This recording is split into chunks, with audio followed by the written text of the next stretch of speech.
आजकाल जवळजवळ प्रत्येकजण म्हणतो, मला पीस हवाय, मला शांतता हवी आहे. पण पीस, शांतता म्हणजे नेमकं काय? काम सोडणं, लोक टाळणं, की भावना बंद करणं? नाही. आज आपण इनर पीस बद्दल खरं आणि प्रॅक्टिकल बोलणार आहोत. इनर पीस म्हणजे आयुष्यात समस्या नसणं असं नाही. इनर पीस म्हणजे समस्या असतानाही आत गोंधळ नसणं. उदाहरणार्थ, तुमच्या आयुष्यात काहीतरी बिघडलं आहे, नातं, करिअर, आरोग्य, काहीही.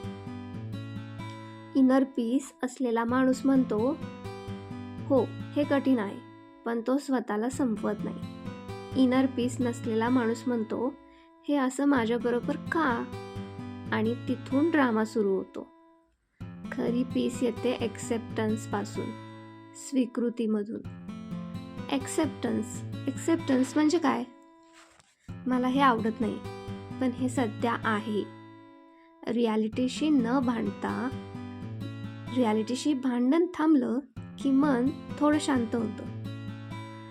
आज बरेच लोक स्पिरिच्युअलिटीच्या नावाखाली अवॉइड करतात, बोलणं अवॉइड करतात, जबाबदाऱ्या अवॉइड करतात, इमोशन्स अवॉइड करतात. पण अवॉइडन्स म्हणजे पीस नाही. सॅक्रिफाईस म्हणजे पीस बिलकुल नाही. ती फिअर आहे. इनर पीस असलेला माणूस जीवनात सहभागी राहतो, पण आतून स्थिर असतो. आज एवढंच लक्षात ठेवा, शांत माणूस पळ काढत नाही, तो रियालिटीला शांतपणे सामोरे जातो. पुढच्या व्हिडिओमध्ये इमोशनल रेग्युलेशन, भावना कशा हाताळायच्या हे पाहू. तोपर्यंत स्टे माइंडफुल. Thank you.